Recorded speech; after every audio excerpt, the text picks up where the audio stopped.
up, our people, and welcome back to the FANG podcast. That is First American Nigerian Generation. Period. It's your girl, that Queen Beck, aka Becca Boo, Becca Baby, Rebecca, or Damilala, whatever you prefer to call me. And it's MUKRI, the one and only. Of course, any of this are counterfeit, so make sure you check your pockets. It's original over here, okay? Not made in China. Period. I just want to start off quickly by saying I do love the fact that we do this podcast because it gives me a chance to speak out and just like basically go through over the weekend stuff and things that I'm going through or things that I'm thinking about, just giving me that outlet so I can go ahead and express it. So I do want to extend grace to you. I appreciate you. Yeah, just a little love that I want to share over there with you. But let's quickly do a mental health check-in. How would you say things have been going for you thus far since we last recorded? So I'm learning how to balance a lot of things in my life, especially balancing a lot of other people's well-being and emotions and learning and extending the grace to myself to just know, like, I'm not gonna get everything right the first try, but I'm at least doing my best in everything that I do. So mentally, I'm here. I'm good. I'm grateful. And I have to say, the spaces that I've been in, the people I've been around have been supporting me, pushing me, giving me a break where I need it. And which is important. And it's made me realize how important it is to just have people behind you when, just in case you feel weak. Even though you know you're capable, because I'm very capable. Like, I'm the one. I'm the right one. But even the right one needs a break or needs someone to lean on. And I've been appreciative of that. At the end of the day, we're all human. So it's like, yeah, you can be strong and whatnot, but it's like for you to acknowledge that you might have some weak moments, that you might need some help, some caring from other people, that shows how strong you really are. Thank you. And I'm not gonna lie, mentally as well, I've been capable of communicating how I feel. Maybe not in the moment, but at least in 2 minutes. Because that's something I realized that, as a woman, sometimes we feel a type of way about certain things, but we don't necessarily express it at that moment. We come about it later, and it gets confusing when you wait to communicate how you feel when something's bothering you, because then that other person may not understand, like, where's this coming from? Versus if you take a breather, come back 10, 15, 20 minutes later and just calmly try to express how you feel about something. And I loved how the results of that. I love the results of that lately. And that's been helping me mentally as well. Instead of holding on to my emotions, I'm expressing it, but in a calm demeanor. Because we know how it could get. You could get a little rowdy. I feel the same way. I agree with you. I'm pretty sure I've said this before, but like my word or my 2 words of the year are aware. 2 words of the year. Aware and intentional. I'm trying to practice being more aware of where I am. Like, instead of looking towards the future, yes, I have goals. Yes, I have things that I wish I might be in a different place in life, but I'm going to get there. I know I'm going to get there. That is the goal. That is the plan. That's what I'm actively working towards. But I also have to remember and learn to be present and be aware of where I am now, because where I am now, it's building me to get to where it is that I want to be. And I don't have to be so focused on, I wish life was like this. I wish I was in this place. I wish I was in this position. I'm working on it and I will be in that position. I just have to make sure I enjoy what's happening now so I don't miss out on any big moments, especially with like my family now. Like, I don't want to miss out on anything that's going on with them. I don't want to miss out on anything that's going on with myself in life because I'm so focused on the future. So that's one thing. Another thing, I can say now that I most likely have been dealing with anxiety. And the reason why I say that is I've been seeing a lot of videos, and I haven't been diagnosed by a medical professional. This is just me talking to myself. Full disclosure, and just, people. Full disclosure. I'm just like, having conversations in my head, having them out loud, and just trying to, be open and acknowledge it. Exactly. Be intentional with my thoughts. Like, aware. I'm intentional and aware. Exactly. Okay. Self-awareness. I do feel like I've been suffering from anxiety, low-key, because I've seen videos where they say a lot of mental health issues aren't as visible or as present in Black women as it is in other people, other races, other genders. Based on studies? I think I've seen something about that. Based on studies, and even we just mask it so well to the point where we might be high functioning, but really we're not okay in the head a little bit. Mm-hmm. So I think I kind of relate to that a little bit, and just taking a step back and realizing, like, I really be moving super fast. I talk really fast. I maneuver really fast, and I was not aware of it. Fast results. Not even just fast results, but just actively doing everything too fast. Like, Rebecca, slow down. Time is not going anywhere. And I also connect that to me being an only child. You good, bro. I connect that to me being an only child because I've always felt like, oh, it's just me. I never really had someone to, like, express to, and I wish I was around other people so I could see what they're going through, see if it's similar to what I'm going through, this, that, and the third, yada, yada, yada. But yeah, maybe it is time to go see a medical professional, but I'm still doing a lot of self-discovery. So yeah, that's where I'm at with that.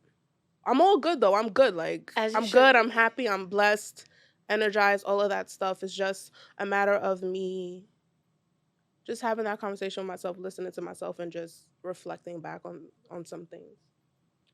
I want to circle back to what you were saying about your 2 words of the year, being aware and intentional. Mm-hmm. So for this year, for me, before even 2024 came, I already knew I like to do my colors of the year, right? Last year was light blue. Mm-hmm. This year is purple. Mm-hmm. And I was thinking, okay, what does the color purple supposed to mean?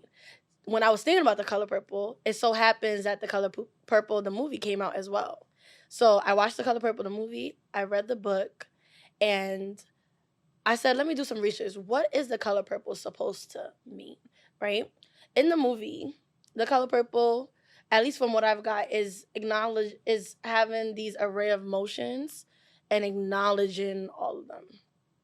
So I was like, you know what? 2024 is me acknowledging my emotions and being okay with presenting them.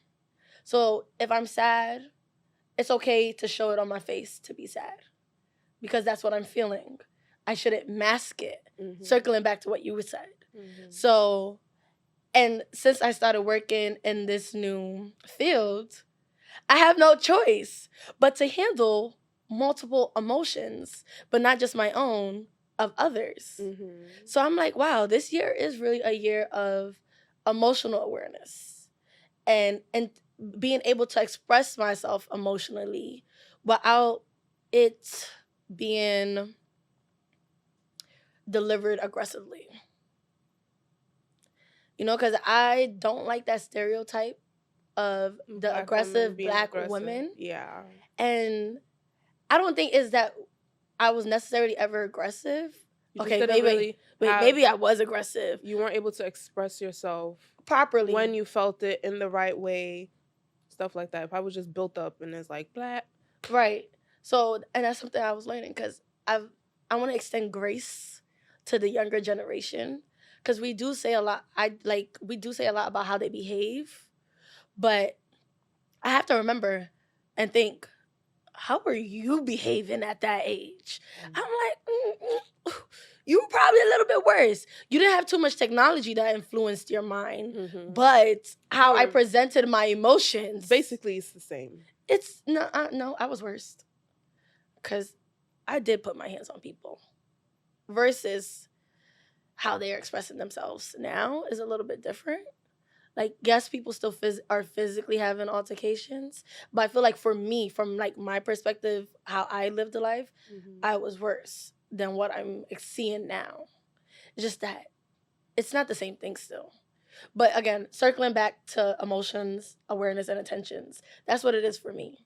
So I'm glad you said that, because when it comes to your emotions, you have to be aware of how you're feeling, and you have to be intentional about how you express it and how you handle it. Exactly. Because it's like we're at that place in our lives where it's like we're not a kid anymore, but we're close to an adult, but we still haven't lived much of that adult experience to really be called an adult. I'm not gonna lie, you're in America, because you don't start drinking, or you're legally not allowed to drink till you're 21, right?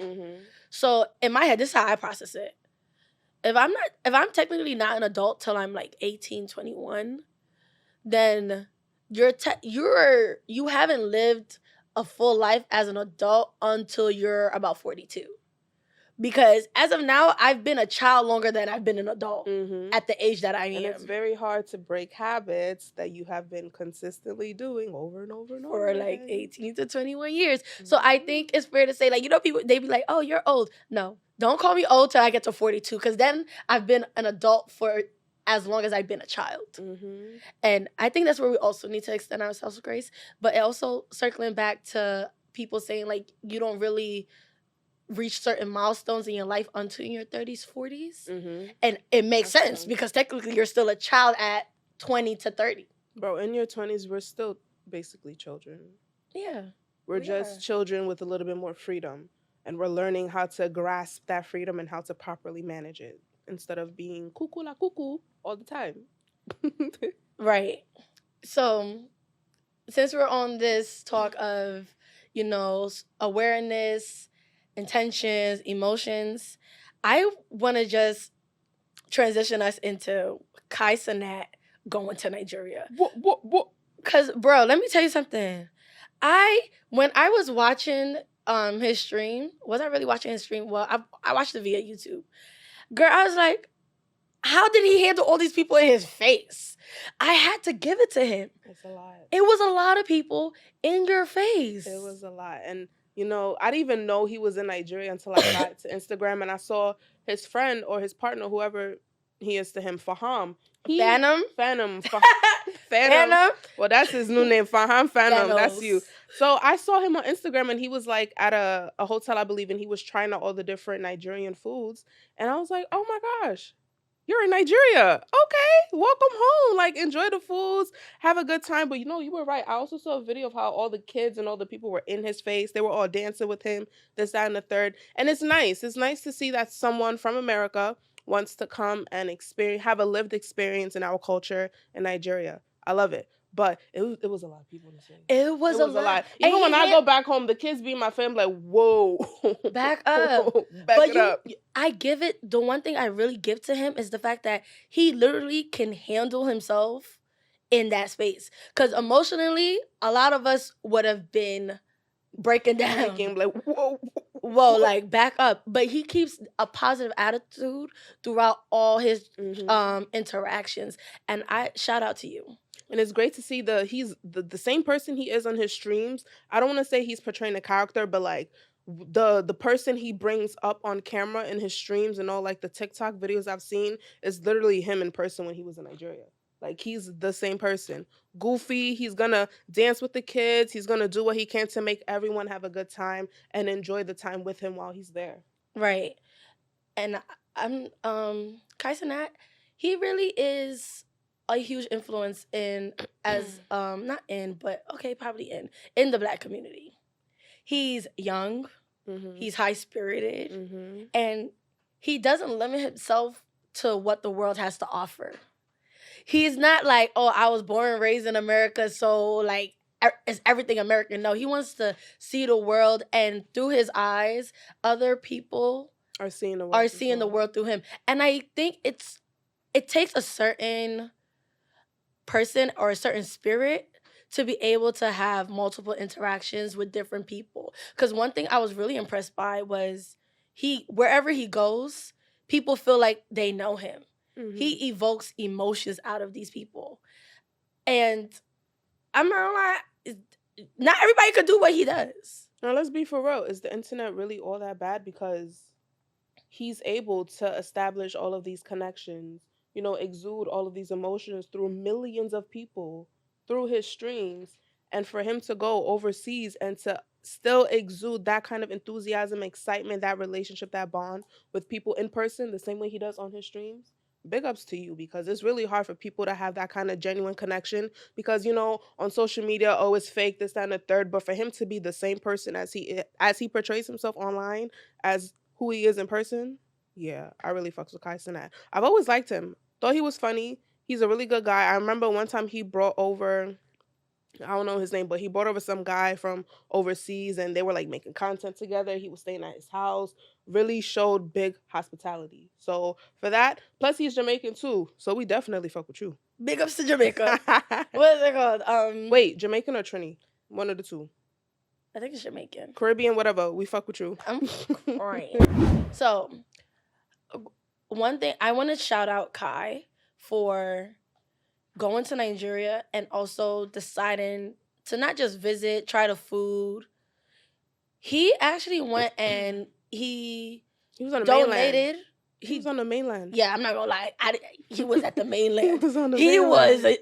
First of all, he was in the mainland, and the mainland is a different kind of energy. You need strong you really strength. Need to be strong. You can't be at Jebota. You need to be strong, boo. Literally. But I wanted to shout him out for using his resources and his own money to fund a school in Nigeria. He did. Yeah, he did. So like, is it Mokoko? I don't remember where the name of the place is. And mind you, I just did the thing. I really have a bad memory. But he did go to a school in Nigeria, and he was putting money, he was donating money and resources to that school. And I was so happy to hear that, but I also was skeptical. Ooh. Not skeptical of Kai, skeptical of the Nigerians. Because when he said like, oh, he's gonna give them the money that they need to put into the school, I said, how they gonna put it? And I want to be an angel's advocate, but it's also Nigeria. It's so the hard. Home of corruption. It's so hard because, yes, we want the money to be used for good things, but let's call a spade a spade. Nigeria can be very corrupt. And people could be very selfish. Very selfish. At one point during his stream, and when he was at the market, I started to laugh because he was saying that his people brought cash with them, right? And like Naira or dollars? I don't know, but brought cash. Naira, it has to be Naira. Brought cash with them to buy at the local market, right? But the person that was hosting him in Nigeria or guiding him was like, no, they need to go to the ATM and get money. And he's like, but I thought like they brought money. And he's like, no, they didn't. We got to go get money. And I'm like, red flag number one. Where's your money? Because you think you brought money. So where's your money? Because this person is telling you don't have money. But again, Angel's advocate here. Maybe they really didn't bring the money. But it's also Nigeria. Mm-hmm. Right? So when the thing with the school, when he's saying like he would give them the money and stuff, I was like, I know, we all know an auntie, an uncle, a mom, a dad that sent money to Nigeria to someone to build a house. They would get to Nigeria. That house was never built. There's no foundation. First of all, where's the land? So when he was doing that, I was like, damn, I really do hope that he does go back and check in with them building that school, because it is a high possibility from what Nigerians are known for that it might not be built. Yeah. It might not be taken care of. So I'm really hoping like those people have good intentions and they say they do what they said they were going to do and put that money into the school. Speaking of good intentions, not just Kai Cenat going to Nigeria, but I've been seeing a lot of like social media stars or whatnot heading over to Nigeria, having a good time, this, that, and the third. And to me, that's good because, Afrobeats has its own big wave. Everyone is really fucking with it. And it's like, that's going to bring more traction, more traffic to Nigeria. But let's play scenario real quick. Where in Nigeria can these people stay? Most likely they'll stay in Lekki, right? But it's like, how can, even though Nigeria is corrupt, let's just pray and hope. Scenario You're time. You're being an angel's advocate. Yeah, scenario time. Nigeria is not corrupt or anything like that. All of these people are coming to Nigeria. With them coming to Nigeria, it brings their currency, it brings money, it brings people who also follow those big star people who want to come and experience Nigeria. Like, for examples, Topicals, they did a brand trip with some influencers, but they didn't go to Nigeria, they went to Ghana. And the people who did go on that trip in Ghana, they recorded themselves, they made vlogs and all of this stuff, and it shows another side of what Ghana looks like. Because most people would say, "Oh, I want to go to Africa, but I don't really know like what I would do or where I would go or how will I like this, that, and the third." And through people having these brand trips, it opens the viewer's eyes. Okay, maybe I can go to Ghana because I can do this, I can do that. I see the way they were hosted, I see the way they were able to find their way and do things. I can possibly do the same thing if I decide to go to Ghana. Now let's switch it back to Nigeria. There's really no like money market for tourism in Nigeria that I believe will support the traffic of all these people that will most likely want to come to Nigeria in the next 10 to 20 years. Like, we don't have an arena in Nigeria. We Like, don't? I don't think so. Are you Like sure? a major arena in Nigeria? They do. Not. Now, my question would be, can the citizens of Nigeria even afford? That's where I'm going. Okay, that's where I'm going with what I'm saying, because can they afford that? If there's people in Nigeria who are in the higher ups, like I said, this is scenario time. There's no corruption in Nigeria. We're okay. You're playing a scenario. Okay, this is all a scenario. Okay. The higher ups who are in charge of how the money flows and like where money goes to within Nigeria. I think this is just if I had the power to like do things in Nigeria, I think about, having an arena, because not only does having an arena support the artists who want to come, everyone wants to go to Nigeria. Everyone's like, Nigeria, Lagos, da, da, da, da, da. So the people who want to go, they want to go and see the artists perform. They want to go and see, we haven't hosted a World Cup. Imagine us hosting a World Cup. If we had these places, these arenas, these hotels, these things in place to support the tourism that will eventually go into Nigeria in the next 10 to 20 years. Although the economy is shit now, if the economy wasn't shit, they probably could put money towards that and then see a return in the next 10 to 20 years. The question is, who, like this scenario, in order for it to even become a reality, who is going to invest? We already have Kai Cenat. Okay. That's one possibility. I mean, I don't have money like that, so I can't do this. This is just if I had the money, I probably would most likely try and get investors and make this a big thing. Because if you think about it in the future, see how Barclays Center is? Barclays Center was not there before. It wasn't. But all the revenue and the foot traffic that is brought to Barclays Center, Atlantic Terminal is completely different now. They done changed Target. Bro, they ripped the old Target and built a whole new Target in the mall. There's a Dave & Buster's at Atlantic Terminal now. Okay, I see what you mean. And that's another point. I don't think Nigeria really focuses on like the future of Nigeria.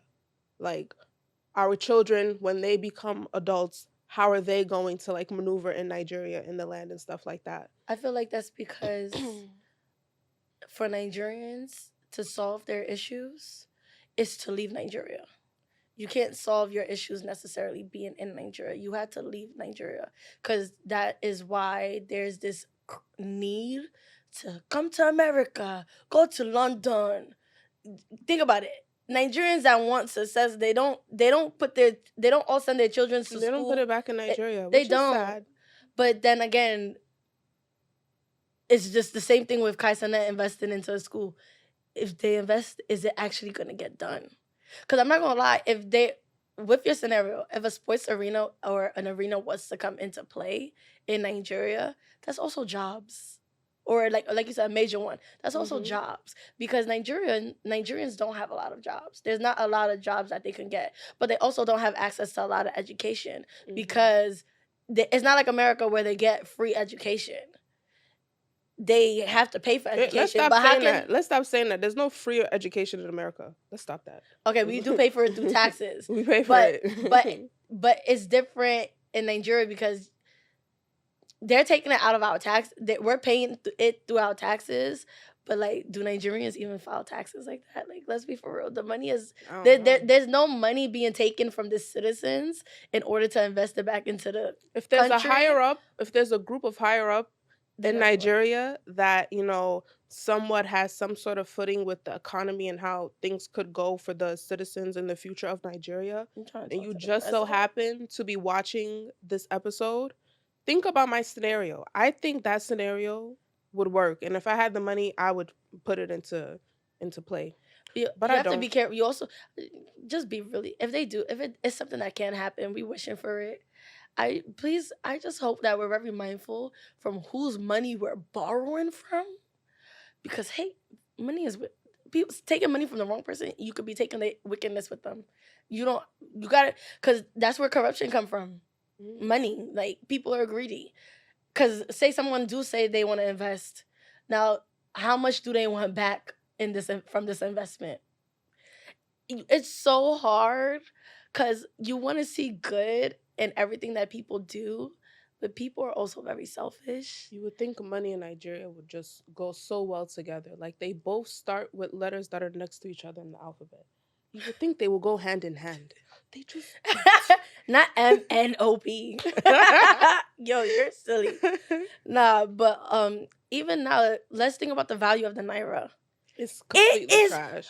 What is crazy is that you would think with the popularity of Nigeria going up, that the money would be following. It's just like you said. People are leaving Nigeria, so the value of naira, no one is actually using it. No one is actually spending it because they're leaving Nigeria and they're making dollars. They're making euros, and that's what they're using their money to buy all the things that they want. They're not putting it back into the economy. They're not putting it back in Nigeria. Like, don't get me wrong. I'm gonna be very honest. I'm not too upset about the value of naira being so low, because it just makes me feel like I have a lot more money than I actually do when I go. So, like, let's be for real. Like, come on now. You see, you know, if the naira value goes up, that's more dollars you're spending to convert it into naira, because $1 is like over 1,000 naira. Before, it used to be like 700 naira for $1 or something like that. That's what I'm saying. So when we go, my money has more value there. My American dollars have more money in Nigeria. It has more value, but you're still spending more. It's not like you're not spending less in dollars. You are spending less in dollars. Because you have to convert. It's more. $1 used to equal 700 naira. That's my whole point. But now it's $1 to 1. Almost 1.5. No, it's almost to 1.5 naira. 1,000 plus, exactly. You're gonna be spending more money either way, because even though the naira is going, the equivalent, what's the word? The value is going up. No, the value of naira, the prices of everything else is also going up. But you gotta remember, it's Nigeria. Everything's negotiable. Let's be for real. Because if that was the case, doing $200 braids here would not be $40 in Nigeria. You can't think of it like that. But that's what I'm trying to explain. The money, if I spend $200 here to get braids, I'm spending $40 in Nigeria. I'm spending less. You can't think of it like that. Are you not listening to me? I'm listening to you. If you spend $200 there compared to what you spend in Nigeria, is $40. I get that. I'm spending less. But regardless, you can't spend dollars, and you can't think of it as you're spending dollars in Nigeria. You're spending naira in Nigeria. You have to change your dollars to naira first. Yeah, damn. Then that's what you spend. But eventually, you're still gonna have to keep changing more because you won't have enough.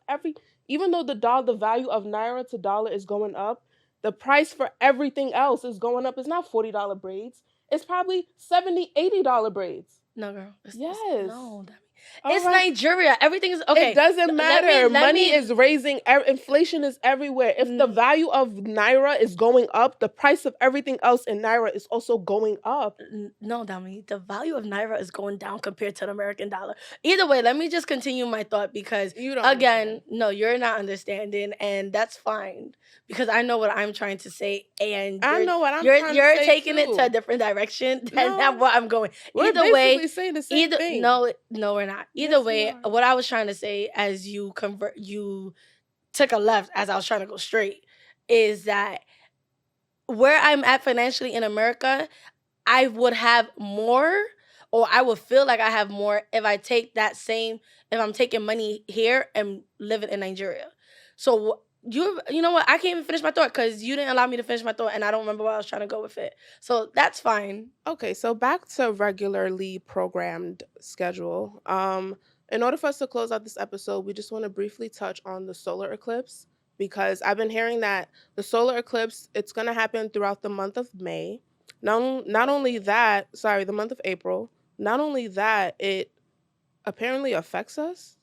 Like it affects us with our mental, with our body changes. You shouldn't make any like drastic or like life changing decisions during the month of April because it's the solar eclipse and that apparently it can alter your life in tremendous, major, life changing ways. I don't know if I really believe in that. Like, kudos to people who believe in the solar eclipse and all the things that go with that.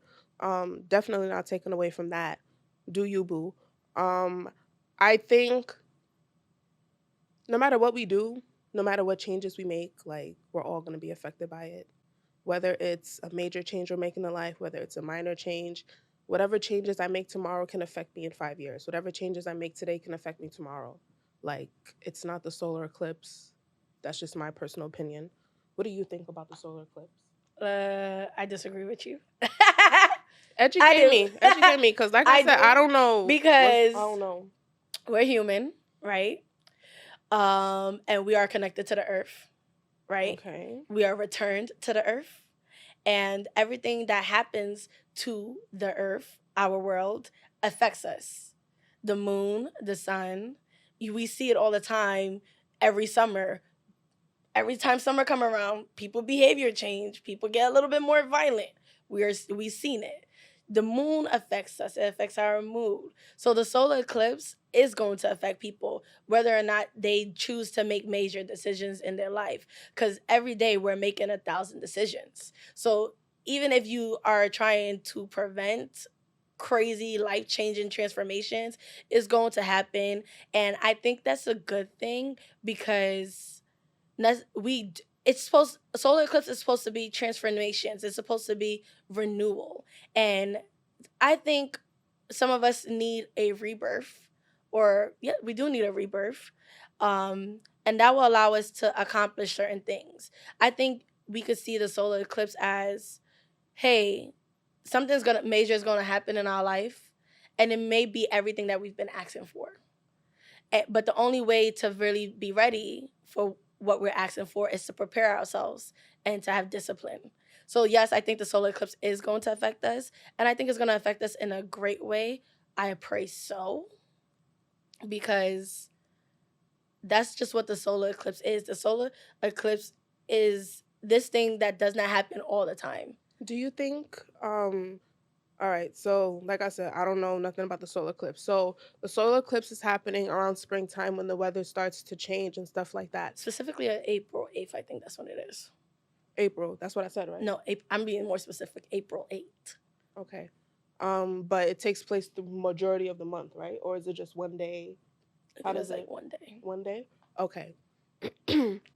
Do you think that because it's like with the weather change that people start to get the feel, okay, this can be a sign of rebirth. It's no longer cold, things are getting better, the sun is up earlier. I can now use this time as sort of like a transformation or a rebirth into a new me? Yeah. Yep, okay. That's what I think. That's how I feel. You know, first of all, okay, I'm a woman of God, but I'm also a believer in science. So they go hand in hand. So the solar eclipse, science, right? And then being a woman of God. April is the month of the Aries. The biggest Aries, okay? The biggest. And it also happens to be when we have the solar eclipse, which is supposed to be a portal into transformations and renewal. Kind of goes hand in hand because, you know, Aries is first in the zodiac sign, and the zodiac sign is aligned with the cosmos. So I'm just saying, April, right? Whether you believe in God or not, God did create the universe. It's going to be great for everybody. It's going to be great. April's going to be a great month. Everybody is going to succeed in the things that they want. And I'm tying that in prayer or manifestation. And I think we should just be all excited and mentally prepared and aware of what's about to go down. That's beautiful. You know, it's a new month. It's starting to get a little bit warmer. There should be more clarity for everyone and the things that we do, the things that we're trying to understand in life. And we just want to leave you guys with that. Thank you for tuning in to this episode of the FANG podcast. It's your girl, Becca Baby, Becca Boo. And it's your girl, MUKRIMAT, the one and only. And you can catch us at the FANG podcast, and that's on all platforms. Instagram, TikTok, X. We don't be on it, but you can still find us there if that's your cup of tea. Right. So thank you for tuning in. Have a good day.